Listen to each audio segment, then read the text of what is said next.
Her hand was an inch above his bare chest when the light began. Not from him, from her. Pale gold pouring out of her palm the way water pours from a cracked jug. Slow at first, and then faster, finding the gaunt hollow under his ribs as if it had been looking for that exact place all its life. Mira did not move, could not move. The High Chaplain's voice was still going on the other side of the bed, the long, flat syllables of the soul release rite, vowels stretched the way the old men stretched them in the chapel on feast days. And somewhere underneath that voice, she heard the wet, small sound of her own breath catching. 3 candles, 3 witnesses. The king's chest sunk and gray under the sheet she had been sent to gather. Her fingers were supposed to be on linen. Her fingers were not on linen. The light bent around his sternum and slid in, and she felt it leave her like heat leaves a hand pressed to cold glass. And the king's heart, which had not beaten in 3/4 of an hour by the court physician's count, slammed against the inside of his ribs hard enough that she felt it through her wrist. Once, then again, then a rhythm. The chaplain stopped reading mid-word. The physician, who had been folding his instruments into their roll, dropped the roll. The third man, the one in the dark coat at the foot of the bed, whose name she did not yet know, but whose face she would learn to fear, did not drop anything. He only looked at her, and the looking was a different kind of cold than the room. Mira yanked her hand back as if the chest beneath it had bitten her. The light went out. The king's eyes opened, not all the way. A slit of gray, unfocused, the lashes stuck together with the sweat of dying, but open. She heard the small, wet noise in the back of her own throat that was almost a word and was not a word, and she stumbled back from the bedside and felt the corner of her apron snag on the carved foot of the bed frame. And as it snagged, she felt the rectangle of folded parchment in her pocket shift against her hip. Her grandmother's seal. The wax she had not broken. The letter she had been forbidden to open until she knew the question to ask. She had carried it for 4 months in that pocket, against her thigh, through every scullery shift and every long climb up the back stairs with the night buckets. And she had not known what question she was waiting for. She knew now. She did not have time to ask it. The chaplain had found his voice. He said her name. He should not have known her name. The physician was on his knees at the bedside, with both hands on the king's throat, feeling for what he had pronounced gone, and his face had the look of a man watching his own funeral from the wrong side of the grass. The man in the dark coat had not moved at all. He was watching Mira's pocket. She did not understand then that he had seen the corner of the parchment shift when she stepped back. She would understand it later, and the understanding would cost her. But in the candlelit second after the king's heart found its way home, what she understood was only this. She had done a thing she could not undo, in front of the only 3 men in the kingdom whose witness mattered. And the kitchen door was 3 flights of stairs and a courtyard away, and she was not going to reach it. At her feet, something pressed against her ankle. Small. Warm. The half-blind kitchen cat the cook called Soot, the one with the milky left eye who had followed her up the back stairs an hour ago and refused to be shooed back down. He had been sitting under the wash basin the whole time the chaplain was reading, and now he was on her foot. And his ruined eye was fixed not on her, not on the king, but on the High Chaplain. His back was up. The fur along his spine stood in a thin black line. A sound came out of him that was too low for a cat of his size to make. A slow, continuous warning, and he did not break it to breathe. Mira looked down at him because looking at anything else was unbearable. The chaplain stepped toward her, Soot's growl climbed. The chaplain stopped. "Child," the chaplain said, and his voice had gone gentle in the way a snare goes gentle before it closes. "Child, look at me." She did not. She looked at the cat. The cat had not blinked. "He is breathing. Saints have mercy on us. He is breathing." The physician spoke from the bed without turning. He was crying, she realized, in the silent, unbothered way of an old man who has not cried in 40 years and has no plan to acknowledge it. The man in the dark coat finally moved. He came around the foot of the bed, slow, his eyes never leaving the bulge of folded parchment in her apron pocket, and he said, in a voice as smooth and warm as oiled leather, "What is your name, girl?" She told him. She told him because she had been a scullery maid for 11 years, and when a man in a coat asked you your name in this palace, you told him. The cat at her foot growled louder. Mira, you have done a wondrous thing tonight. You will not return to the kitchens." He said it the way another man might say you will not see the morning.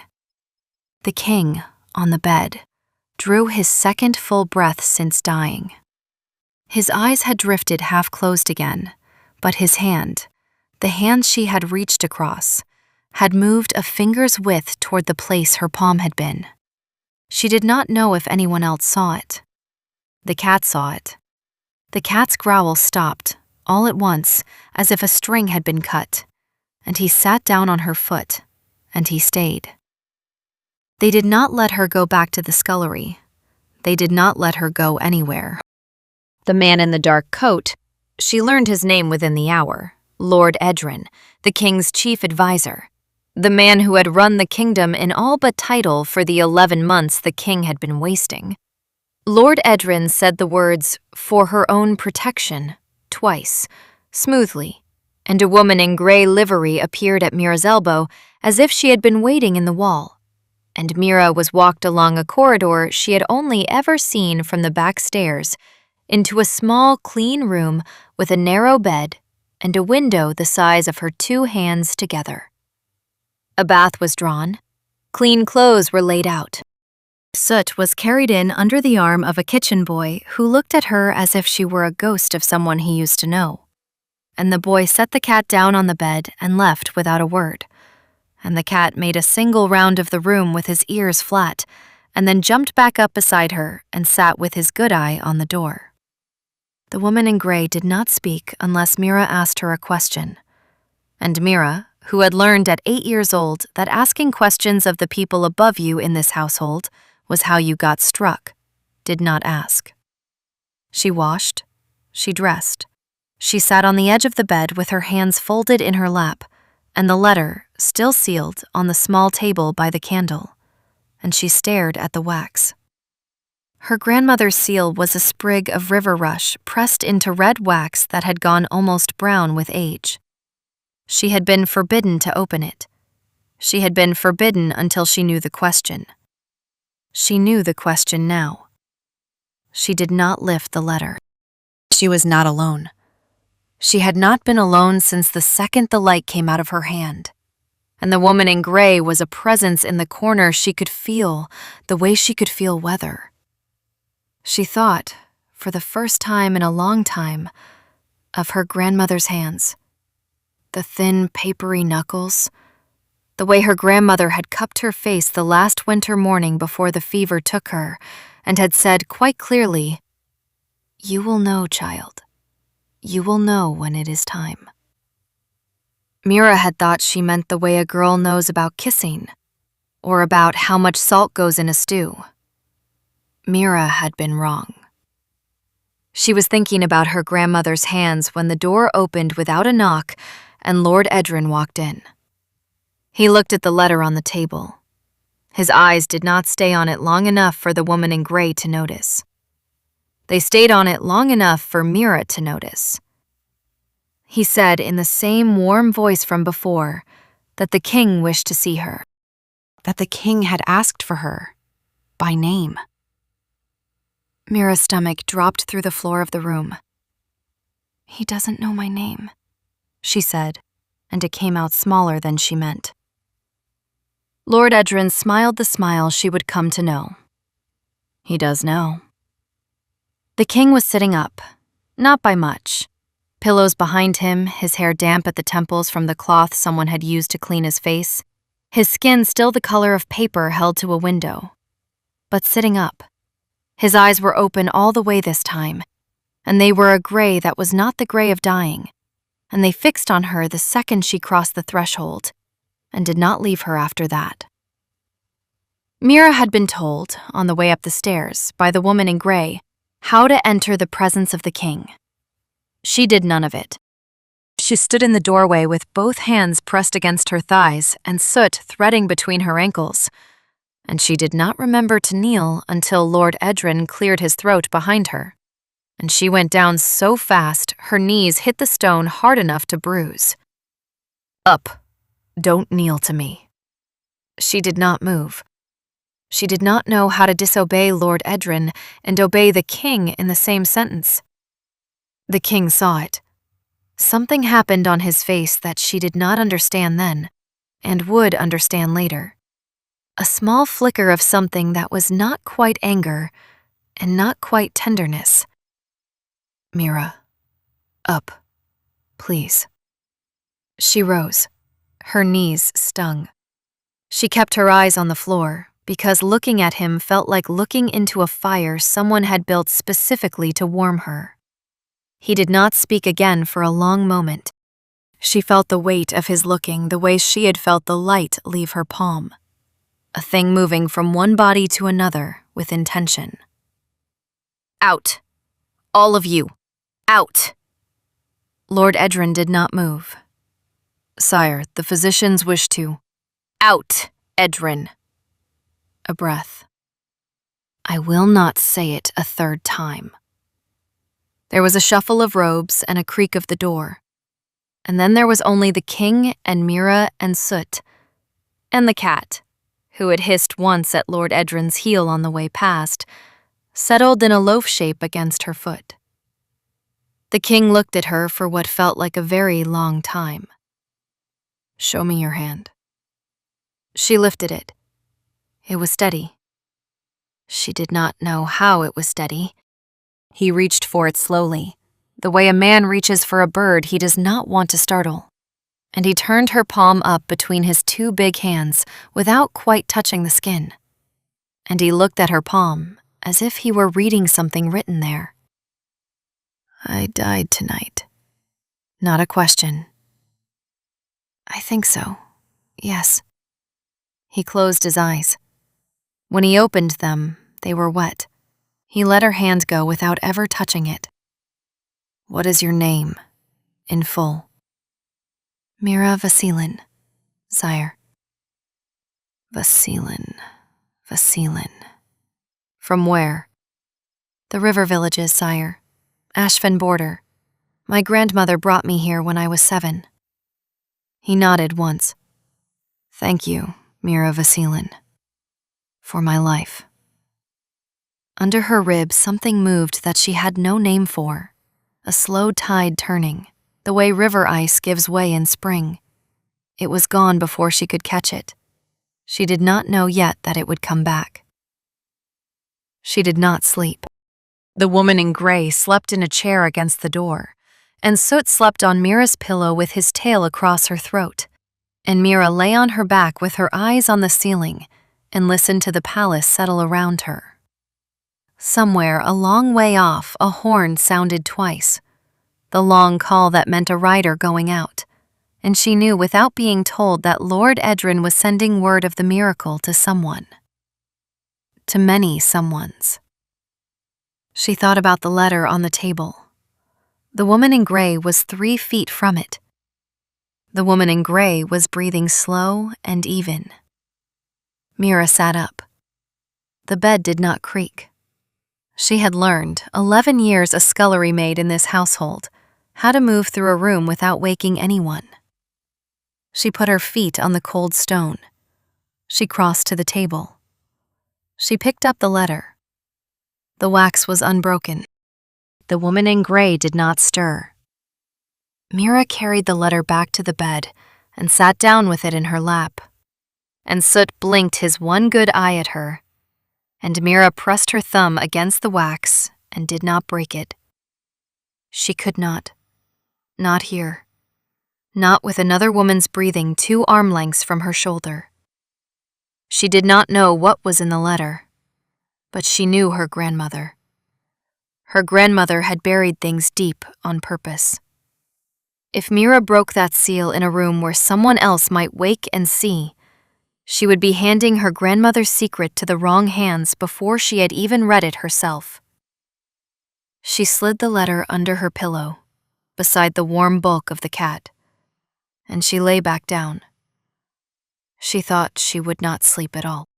She slept all at once, the way a candle goes out, and she dreamed of a river under ice, and a hand reaching up through it from underneath. And the hand had her grandmother's wedding ring on the smallest finger.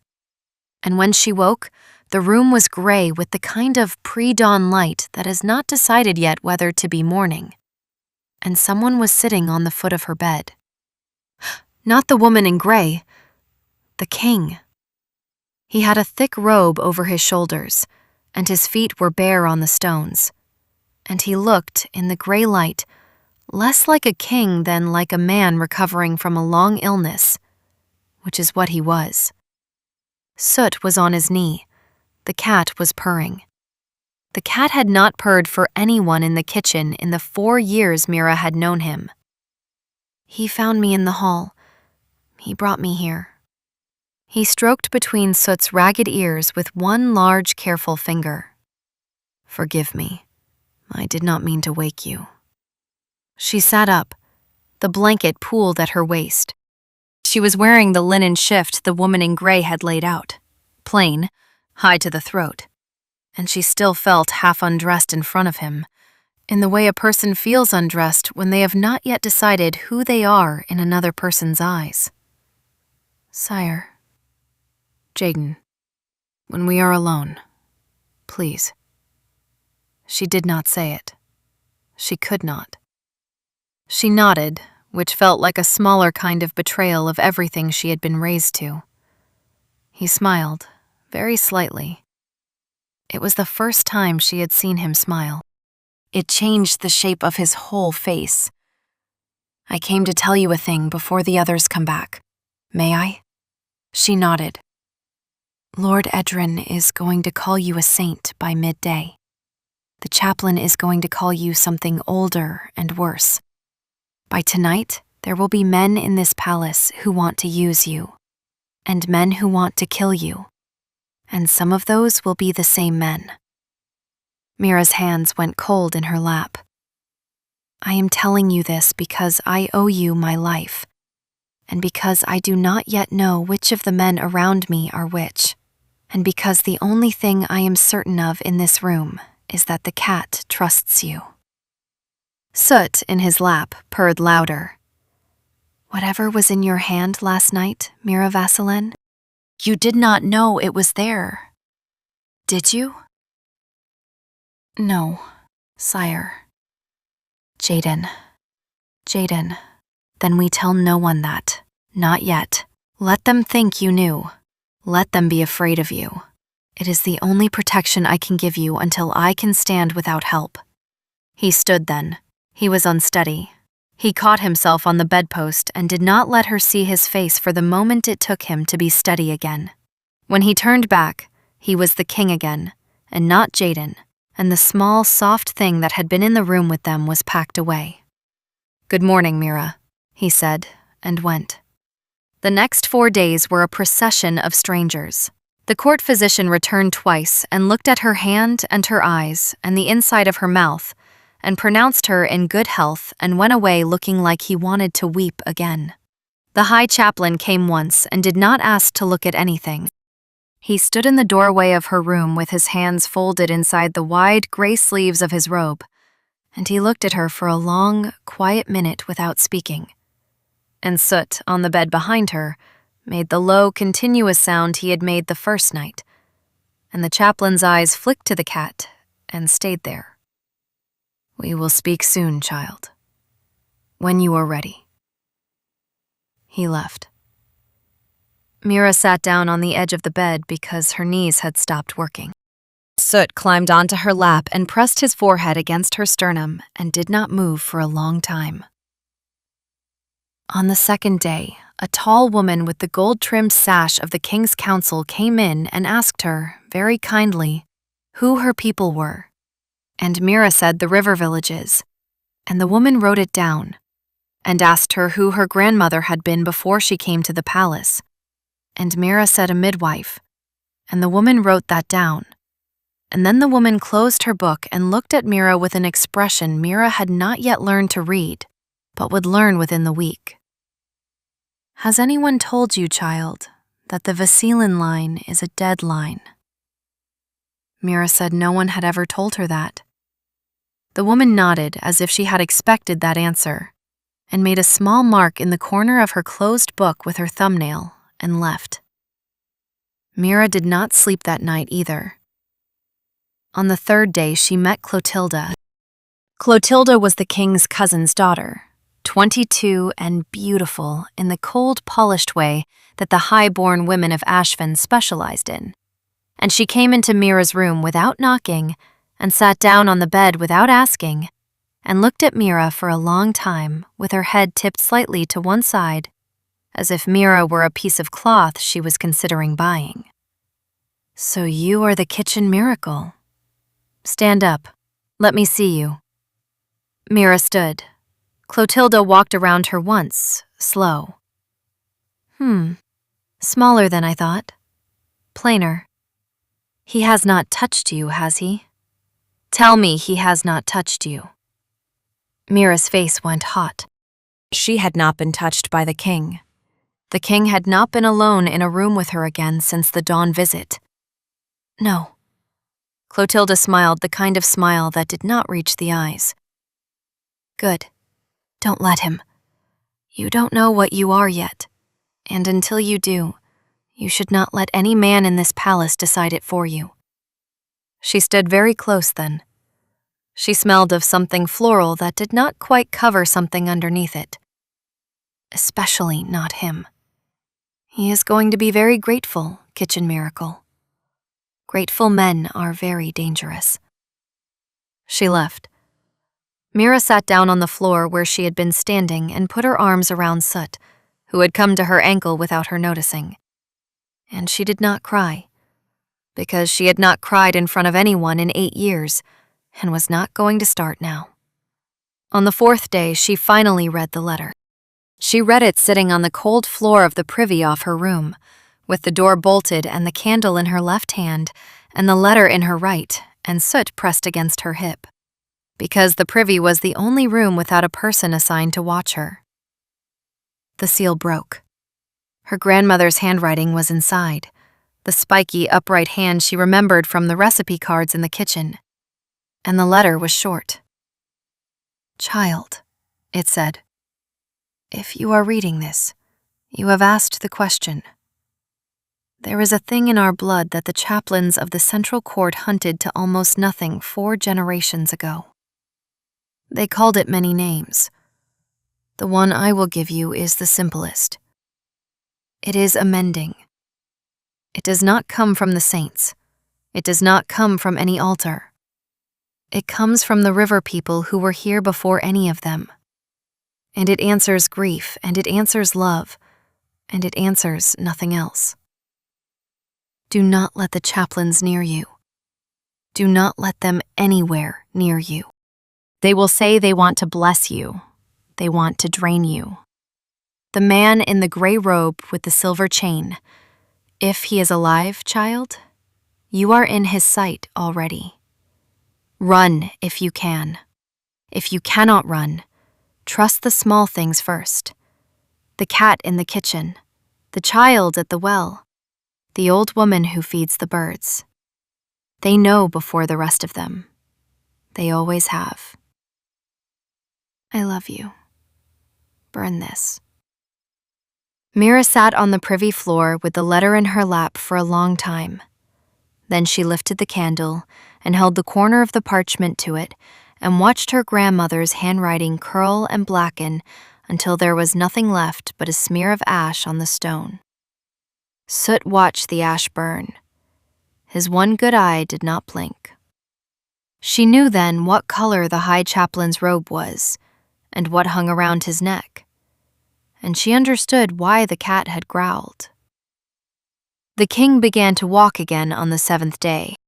She saw it from her window, the small courtyard below her room, frost on the stones, and Jaden in a heavy fur cloak crossing the yard with one hand on the shoulder of a guard for balance and the other hand free. And even at that distance, she could see how hard he was working to make it look like he was not leaning. She did not see him alone. She had not seen him alone since the morning he had sat on her bed with the cat. There were always others in the room now when she was summoned.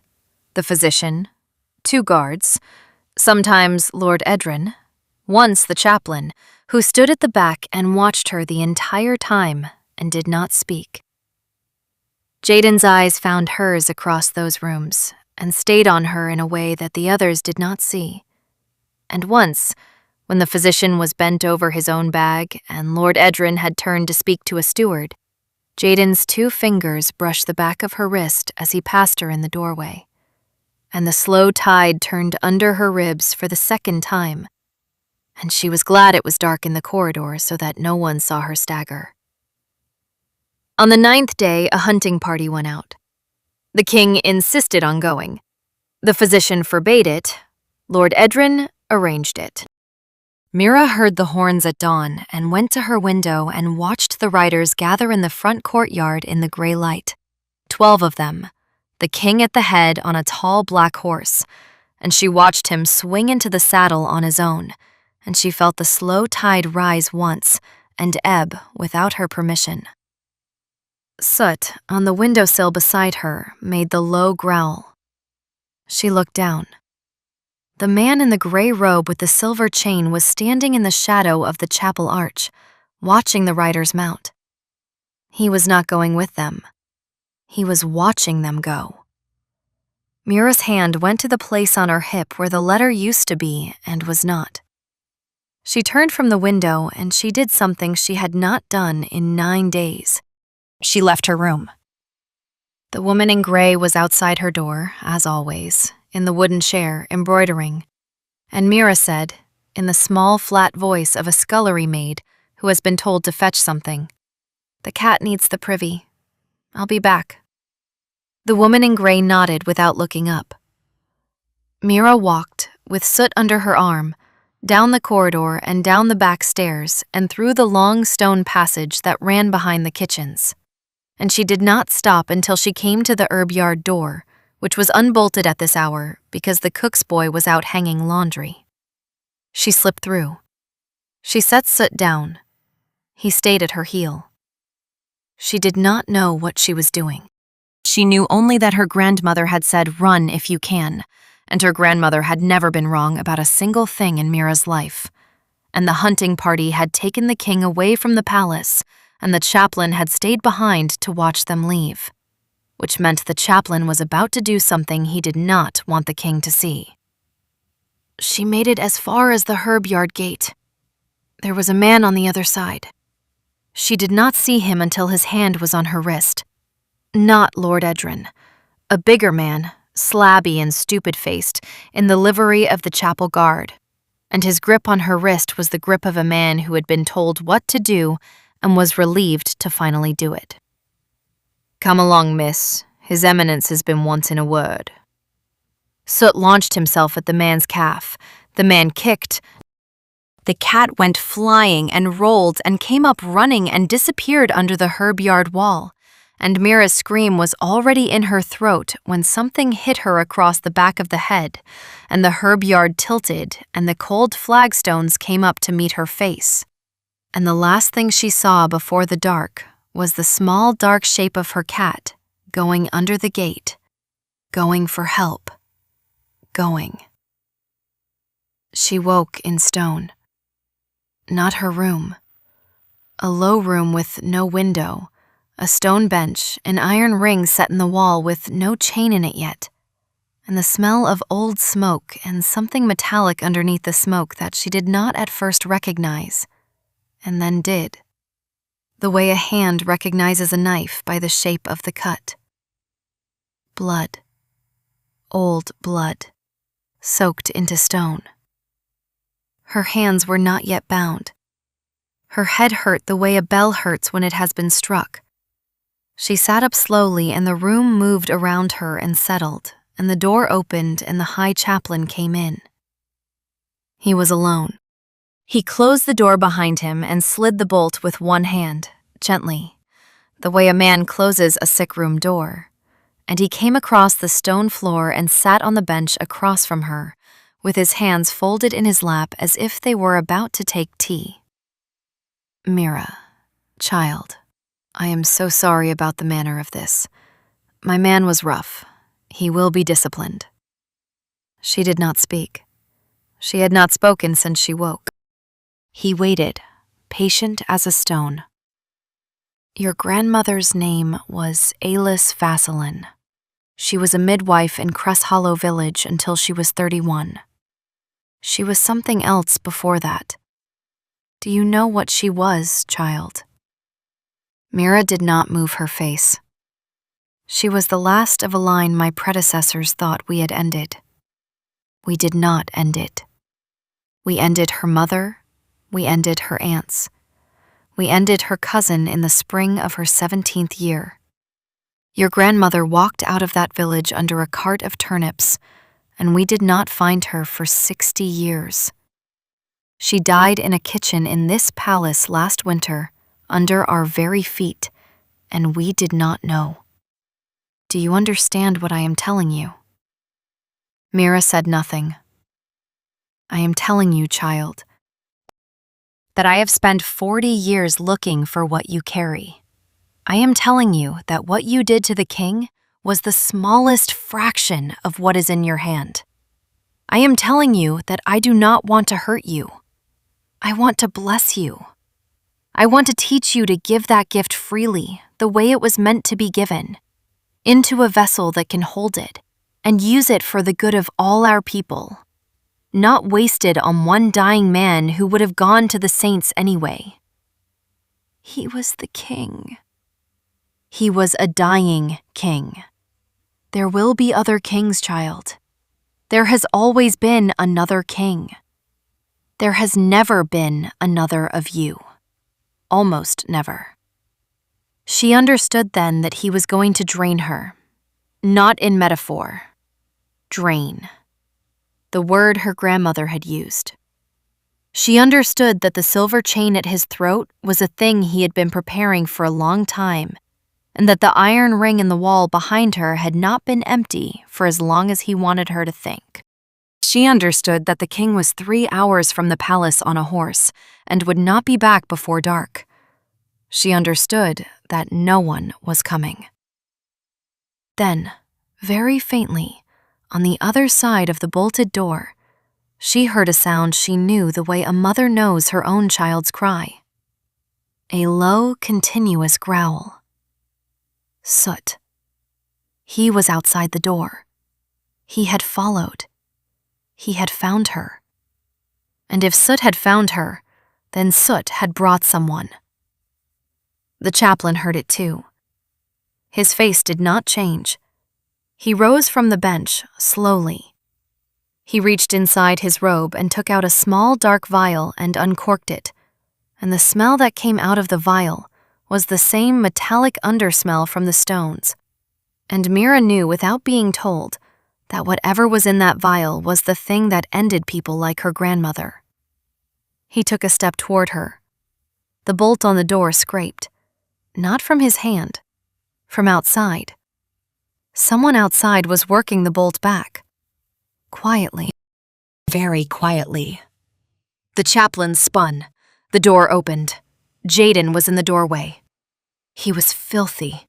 There was mud on his cloak to the waist, and blood on his temple, and his sword was out, and Soot was at his heel, hackles raised, growling without breath. Behind Jaden, in the corridor, was Lord Edrin, looking startled in a way that did not match the slowness of his hand toward his belt. And Mira understood, in one clean, cold instant, that Lord Edrin was not the chaplain's enemy, and never had been, and that Jaden had not brought Lord Edrin here. Soot had. The chaplain moved very fast for an old man. The vial came up. Jaden was between Mira and the vial before Mira had drawn breath, and the dark liquid splashed across his chest and his sword arm, and he made a sound she had never heard a man make before, a low, choked grunt, and his knees gave, and he went down on one knee on the stones in front of her with his free hand braced against the bench. And the sword fell out of the other hand and clattered. The chaplain raised the vial again, what was left of it, and aimed it at Mira's face. And Mira put her hand on the back of Jaden's neck because she could not reach anything else, and she said, "Please," without knowing who she was saying it to.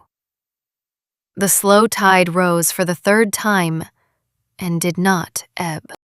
It rose, and the light came out of her not from her palm, but from her whole skin, from the throat of her shift and the cuffs of her sleeves and the part in her hair, and it filled the small stone room the way water fills a cup.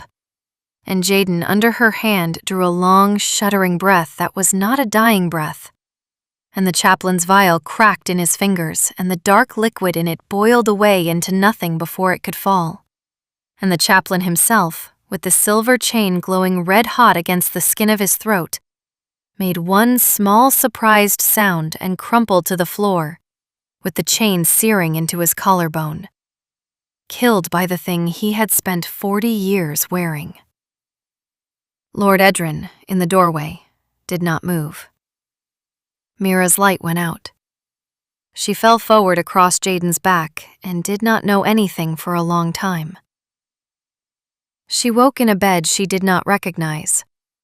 White linen, heavy quilts, a fire in a grate. Her hand was being held.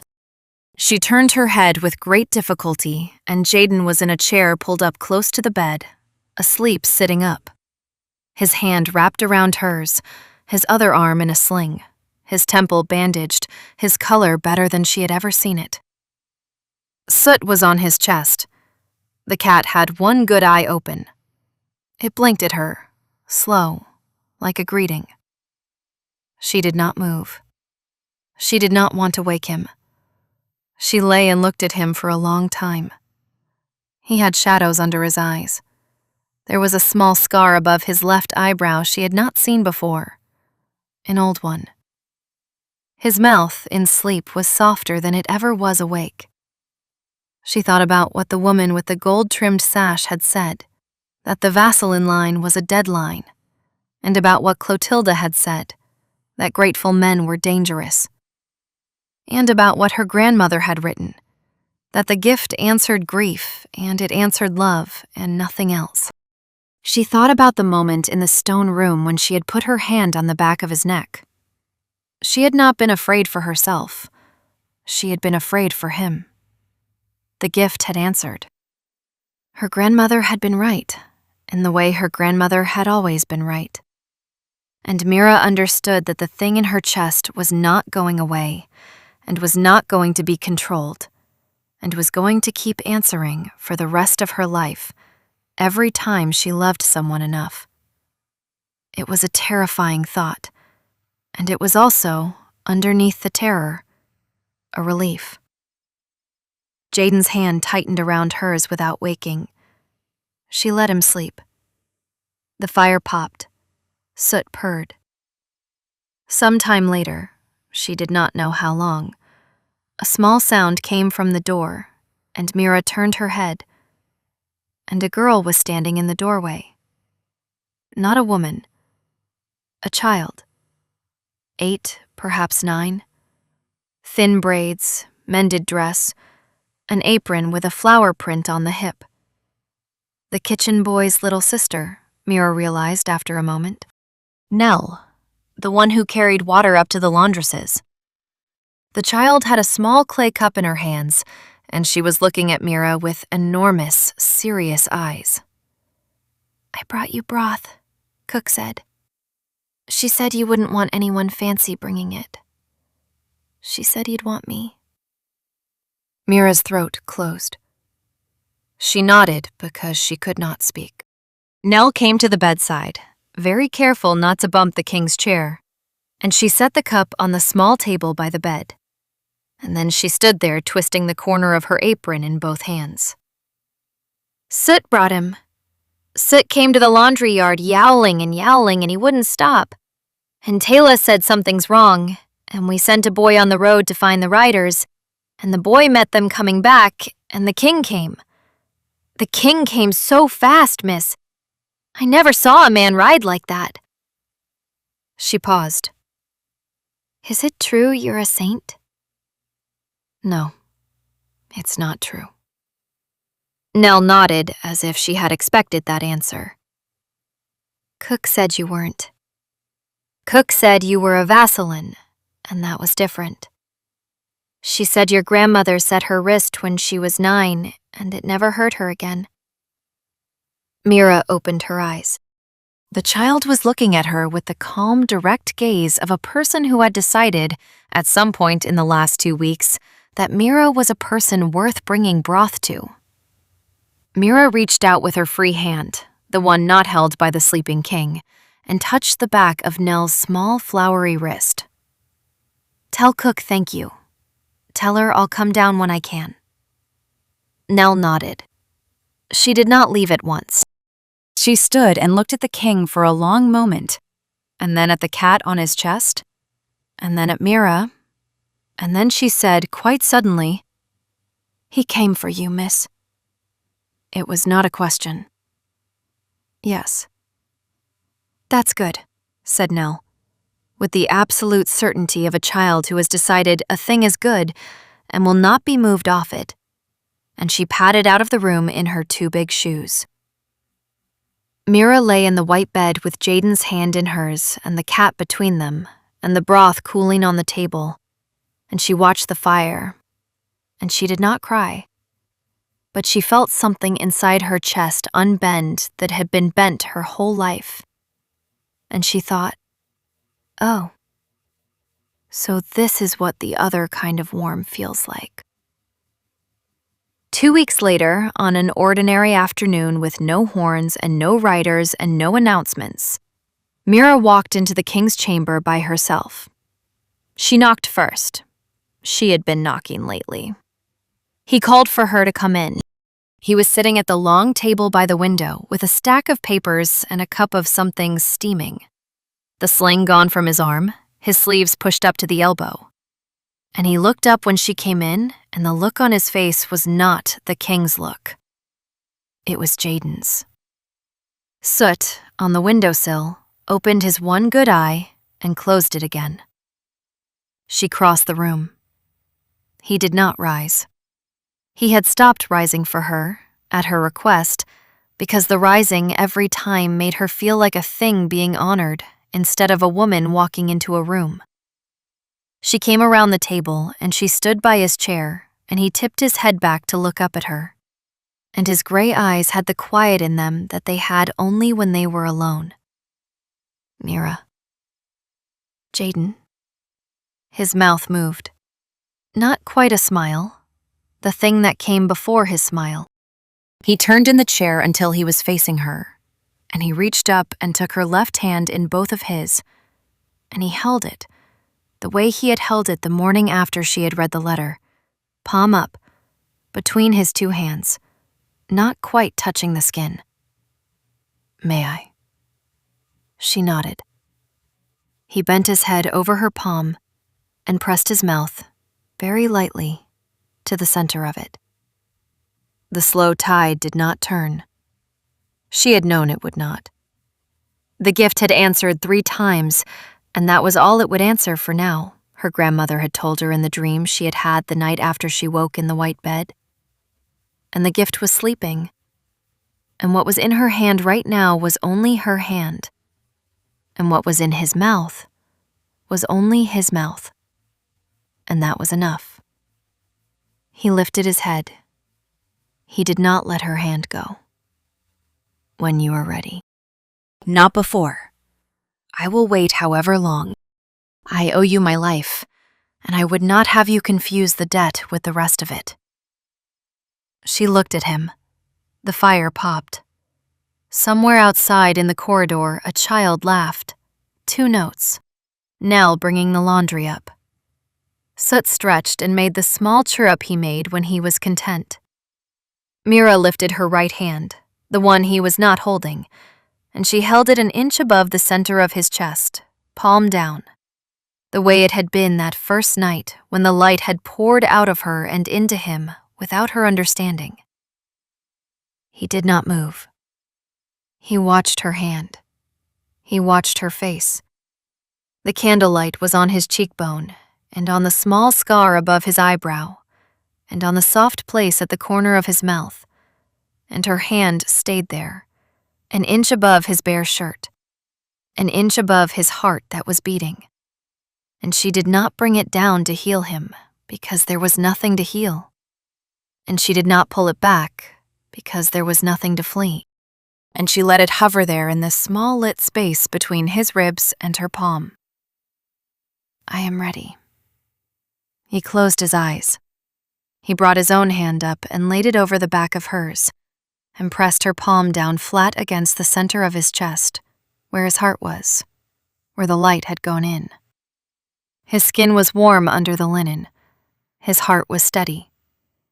Soot on the windowsill began to purr loud enough to hear across the room. Mira stood with her hand on the king's heart in the quiet of an ordinary afternoon, and her hand was no longer an inch above his chest, and every meaning had been inverted, and the candle on the table burned down a finger's width, and neither of them moved for a long time. There were a few moments in this one that stayed with me. The cat's growl at the chaplain's robe, the kitchen child carrying the broth, and the hand that started an inch above his heart and ended pressed to it. I'd love to know which one landed for you. See you next time.